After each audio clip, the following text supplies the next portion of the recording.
अब आपके पति जा चुके हैं, क्या मांग प्रशासन से क्या कहना जैसे चाहिए? मेरे पति तड़प के मारे वैसे वो भी तड़प के मारे, वो उसके घर भी तड़प के मारे, उसका घर उजड़ बिल्डोजर से खुदवा जाए। कितने बच्चे हैं आपके? 2 बच्चे हैं मेरे। आपकी नंद की शादी हुई है? इनका हुआ है, 2 हैं, अभी पढ़ रहे हैं। और परिवार का गुजारा लालन। प्रतापगढ़ की जंग में आपका बहुत बहुत स्वागत है साथियों। घटना परसों की है। एक प्रतापगढ़ जनपद से परसों बारात निकलती है सज धज के, और वो बारात जौनपुर के बदलापुर क्षेत्र के बराऊपुर ग्राम सभा में जाती है।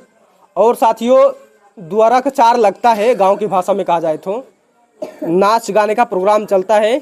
उसके बाद जो है बाराती या घराती की तरफ से जो है कुछ कहा सुनी होती है। क्या कहा सुनी होती है, क्या होता है, उसके बाद एक युवक की जान चली जाती है। अभी हमारे साथ जो है उनका पूरा परिवार है। युवक जो है घर का एक इकलौता लड़का था, उसकी शादी हो चुकी थी, 2 बच्चे हैं और 3 जो है बड़ी बहन है। अभी जो है बहनों की शादी नहीं हुई है, समथिंग ऐसा जो है परिवार का कहना है। और पूरा परिवार जो है उजड़ गया है कि घर का एक लड़का कमाने वाला था, अब पूरा घर जो है एक तरीके से देखा जाए तो अनाथ हो गया है, बेघर हो गया है, बेसहारा हो गया है। जिससे घर का खर्चा चलता था अब वो इस दुनिया में नहीं रहा। ऐसे में माता जी हैं, उस दिन क्या मामला हुआ था? हमारा बेटा भैया बारात में गया 15 तारीख को। बारात किसकी गई थी? सुनील मौर्य की। कहाँ पे गई थी? बराऊपुर गांव, महाराजगंज थाना, जिला जौनपुर में। तो हमारा बेटा सब सही सलामत हुआ। जैसे डीजे उजे पे बात हुई तो हमारा लड़का कुछ बोला नहीं, समझौता कराया। उसके बाद सब खाना पीने खाए, ये लोग खूब मारपीट करने लगे, कई लोगों को चोट आई है। तो सब भागने लगे। तो हमारा लड़का हमारे घर के गए थे, कहें चलोगे, तो कहें हम सुबह आएंगे। वो सुनील बोल रहा है। तब हमारा बेटा नहीं आया, सब घर के लोग चले आए। तब 4-5 लोग बैठे थे, पंखा लगा था हवा लेने। तो हमारा लड़का गया, हवा लेने लगा तो वो लोग अपनी तरफ घुमा लिए। तो वही हमारा लड़का बोला कि हमको भी हवा लगने दो। इसी वजह से हमारे लड़के को टेंट के बाहर ले गए। वहाँ कोई नहीं था, वो अकेला बैठा, सब खाना पीना खा रहे थे। अब उसको ले गए उधर, भैया इतना मारे, कई लोग थे, मोटे मोटे डंडे से। वही पड़ा था डंडा, लोहे के वो चोल्ला पहन के मारे थे।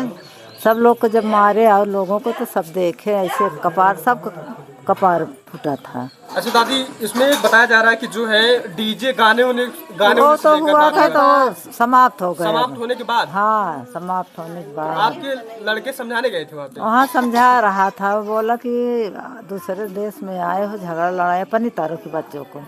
और लोग बहुत दमंग थे उधर के लोग। वो पासी थे और ठाकुर थे, राहुल सिंह एक था और कोई है। अभी तो पूरा जांच होगा तब पकड़ा जाएगा। कभी किसी दुश्मनी नहीं कोई। जैसे गाँव का होता है ना, जैसे बारात उरात जाती है तो सभी लोगों को निमंत्रण मिलता है, तो जो पास पड़ोस के दुश्मन होते हैं वो भी जाते हैं कि चलो बारात में जो उनको ऐसे कर देंगे। तो कहीं ऐसा? लेकिन तो मारे हैं तो वहीं के लोग भैया, यहाँ कोई मतलब नहीं, इधर कोई मतलब। कितने भाई थे वो? हमारा लड़का अकेला था। हाँ, बहन 3 है, एक की शादी हो गई इनकी, एको है। अच्छा, जो खत्म हो गए उनकी शादी हुई थी? हाँ, ये है पत्नी उनकी, उनके 2 बच्चे हैं। 2 बच्चे हैं। अब तो परिवार के जो लालन पालन पोषण था कोई नहीं है भैया, आगे पीछे कोई नहीं है। क्या करते थे वो? राजस्थान में यही लगाते थे, कांच जैसे बिल्डिंग में लगता है, वही काम करते थे, स्लीपिंग के। साथियों आपने देखा ये पूरे जो है घटना का जिक्र प्रतापगढ़ की जंग में किया जा रहा है कि कैसे परसों जो है एक बारात जाती है प्रतापगढ़ जनपद से सज धज के मौर्य समाज की, और उसी समाज में जो है दलित समाज के व्यक्ति को निमंत्रण मिलता है। उसके बाद बारात जो है जौनपुर के बदलापुर के बराऊपुर ग्राम सभा में जाती है। समझाने के दौरान कि देखिए समाज हमारा कितने पीछे जा चुका है कि एक अगला इंसान समझाने जाता है, उसके बाद उसको जो है धारदार हथियार से या जो कुछ था लाठी डंडे से वार किया जाता है, ऐसे परिजन का कहना है। उसके बाद उसकी मौत हो जाती है। अब जो है फट गया था भैया, उनका सर फट गया था, ब्लड इतना ऐसे बह गया था। तो कौन सूचित करता है, आपको बताता है? हमको जैसे वो हमारा लड़का पड़ा है, सब भागते थे। तब हमारे गांव ग्राम प्रधान के प्रदीप प्रधान, पुराना प्रधान हमारा था, और एक मौर्य था, एक जाफर मुसलमान थे। तो वो बिमल शुक्ला हमारे बगल में है, वो देखे तो एक कोई बताया कि एक आदमी वहाँ पड़ा था, उसके बहुत चोट आई है। तो बिमल शुक्ला देखने गए, तब वो तो बोले हमारे सानू भैया हैं तो पड़े हैं। तब सबको सूचित करने लगे, तो ये लोग अपनी गाड़ी थी जाफर की, तो हमारे प्रदीप प्रधान पूर्व प्रधान हैं, और हमारा मौर्य एक धर्मेंद्र मौर्य थे, और एक नन्हे हमारी कास्ट के थे गीतानगर बाजार के। चारों लोग हमारे भाइयों को लाद के सुजानगंज ले आए, वहाँ से रिफर हो गए। और लोग थाने में आए, जिसकी और चोट लगी थी सुजानगंज थाने में थी, महाराजगंज में, सब थाने में थे। तो भैया को लेकर जा रहे थे जौनपुर हॉस्पिटल। हमारे पास फिर फ़ोन आया, तो हम बोले कि लेकर जाओ भैया को भर्ती कराओ। जाते जाते पहुंच नहीं पाए थे, तभी भैया की डेथ। अच्छा, बारात जाते वक्त लास्ट टाइम किस बातचीत हुई थी? हम मुझसे हुई थी। उनकी पत्नी जिस बातचीत हुई थी? पत्नी तो घर पे थी, हम बारात विदाई करने 9 बजे रात में फ़ोन किए थे, बोले बच्चों को लेके सो जाओ, मैं रात में आऊँगा। उसके बाद 12 बजे मेरी भाभी आई थी, जेठानी भाभी, बोली आपके पति के सर में चोट लग गया। फिर मम्मी से आके बताए मूड में चोट लग गया। थोड़ी देर बाद उनका डेथ हो गया। अब आपके पति जा चुके हैं, क्या मांग प्रशासन से क्या कहना चाहिए? जैसे मेरे पति तड़प के मारे, वैसे वो भी तड़प के मारे, वो उसके घर भी तड़प के मारे, उसका घर बिल्डोजर से खुदवा जाए। कितने बच्चे हैं आपके? 2 बच्चे हैं मेरे। आपकी नंद की शादी हुई है? इनका हुआ है, 2 हैं, अभी पढ़ रहे हैं। और परिवार का गुजारा पालन पोषण कैसे कोई चलता था? कोई नहीं, वही था कमाने वाला, कोई नहीं है। सरकार से मेरा यही निवेदन है, मुझे न्याय मिले। जैसे कैमरे के माध्यम से देख सकते हैं कि एक जो है बहन की मांग सुनी हो गई है। एक बड़ी बहन जो है, बहन एक शादी हो चुकी है, अभी 2 बहन है। अब देखना ये होगा कि शासन प्रशासन और यहाँ के जो स्थानीय नेता हैं कितना खरा उतरते हैं। क्या इस परिवार को सपोर्ट करेंगे कि नहीं करेंगे? बातें तो बहुत लंबी चौड़ी करते हैं, आगे पीछे कोई नहीं है। क्या कह रही माता जी? कोई नहीं आया, न प्रशासन आई, न कोई विधायक मंत्री, कोई हमारे दरवाजे पर नहीं आया। आज हमारे बेटे की बॉडी गई, इलाहाबाद ले गए, लेकिन आज तक कोई नहीं आया भैया। आप बहन हो कि? बहन है आप?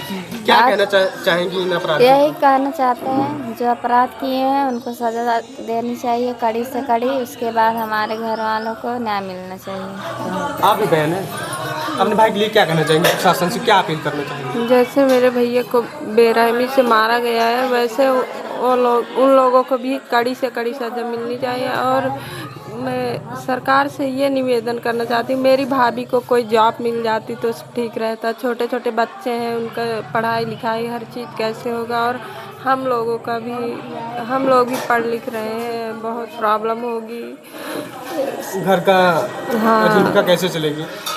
आप भी बहन है, क्या कहना चाहेंगी प्रशासन से? हम प्रशासन से यही कहना चाहते हैं कि जो लोग मेरे भाई को मारे हैं उनको भी कड़ी कड़ी सज़ा मिले, और जान का बदला जान चाहिए। जैसे वो लोग मारे हैं वैसे उन लोगों को भी मारा जाए। और योगी जी से यही मुझे निवेदन है कि उन लोगों का घर बुलडोजर से गिरवाना चाहिए। अच्छा, ये कहा जा रहा है कि डीजे को लेकर जो है, गाने को लेकर विवाद हुआ था, क्या ये सही है? ये तो पहले ही झगड़ा हुआ था, लेकिन भैया से मेरे नहीं हुआ था। दूसरे मेरे गांव के लोग थे, वो लोग डांस, मेरे भैया डांस वांस नहीं करते हैं। गाने बजाने से ये मामला शुरू होता है? हाँ, उन लोगों से हुआ था। फिर उन लोगों का मतलब ये है कि जिसको बराती को पाओ मारो। तो मेरे भैया झगड़ा नहीं किए थे, समझाए थे, छुड़ाए थे। और उसके बाद जो जितनी भी वहाँ पे शादी होती है, बारात जाती हैं, वो लोग सबसे झगड़ा करते हैं। वहाँ के लोग दबंग अपने आप को समझते हैं, और ठाकुर और सरोज मिल के। अच्छा, अभी तक कितने लोग जो है हिरासत में जा चुके हैं प्रशासन? 3 लोगों का नाम है, सुनील सरोज, अनिल सरोज और अभिनंदन सरोज। हाँ, 3 लोग हैं, लेकिन राहुल सिंह का भी नाम आया है। हम चाहते हैं कि उसको भी गिरफ्तार करे प्रशासन। ये राहुल सिंह कहाँ के हैं? वहीं के हैं। वहीं के हैं? हाँ। अच्छा, अब तो ये हादसा हो गया है, और अभी तक आपने एप्लीकेशन दिया है थाने में? सब हो गए, तभी तो गिरफ्तार हुए, कल हुआ है। एप्लीकेशन दे दिया है? हाँ, एप्लीकेशन दिए हैं, गिरफ्तार हुए हैं। और हम चाहते हैं और भी अच्छे से उसको जांच करें, और राहुल सिंह जो हैं उसको भी गिरफ्तार करें। तो साथियों, प्रतापगढ़ जनपद से भोजे मऊ की खबर थी। ये खबर आपने देखा कि ग्राउंड जीरो से कैसे प्रतापगढ़ की जंग यहाँ पे रिपोर्ट करता है।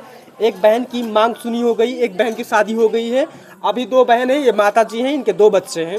सबसे बड़ा सवाल तो ये खड़ा होता है कि अब इनके आगे पीछे कौन होगा, कौन इनके घर का खर्चा चलाएगा। बहन तो कमा नहीं सकती, जमाने के हिसाब से देखा जाए तो आज सवाल हमारा कितना गंदा हो गया है। जी, अभी पढ़ाई करते हैं हम लोग, भैया के सिवा कोई है नहीं कमाने वाला, मम्मी पापा भाभी के 2 बच्चे हैं। हम लोग चाहते हैं भाभी को कोई जॉब मिल जाए और उनके बच्चों के लिए और हम लोगों के लिए कुछ सरकार से निवेदन है कि कुछ करें। आपके भैया ही कमाते थे? भैया ही कमाते थे, उनसे परिवार से जो है पूरा परिवार खर्चा चलता था। आप जो पिताजी आपके क्या करते थे? कौन? पिताजी आपके कुछ नहीं करते हैं। नहीं करते थे। मतलब एक ही सहारा था, भाई आपका कमाता था, पूरा परिवार उसे ही चलता था। लेकिन अब कैसे होगा? आप कैसे चलेगा? आप कैसे? सबसे बड़ा सवाल, सबसे बड़ा सवाल यही है कि योगी सरकार तक मेरी बात पहुंचे और वहाँ से कुछ। साथियों, इस खबर को लेकर आप क्या सोचते हैं? ये खबर जो है बड़ी निंदनीय घटना है कि अब जो है इस परिवार का आगे पीछे कौन होगा, कौन इस घर का सहारा बनेगा। 2 बहन है अभी शादी करने के लिए और एक बहन की मांग सुनी हो गई है, 2 बच्चे हैं। मतलब देखा जाए तो पूरा परिवार जो है अनाथ हो गया है, बेसहारा हो गया है। इस वीडियो को इतना शेयर करिए कि ये वीडियो जो है सूबे के मुखिया योगी आदित्यनाथ तक पहुँचे और मामले को संज्ञान में लेते हुए जो है कुछ हम लोगों को उम्मीद है कि माननीय मुख्यमंत्री योगी जी के कुछ हम लोगों के लिए करेंगे जरूर। ये बात उन तक पहुंचनी चाहिए, आप लोग पहुंचा दीजिए। जी। तो इस खबर को लेकर आप क्या सोचते हैं कमेंट सेक्शन में जरूर बताएं।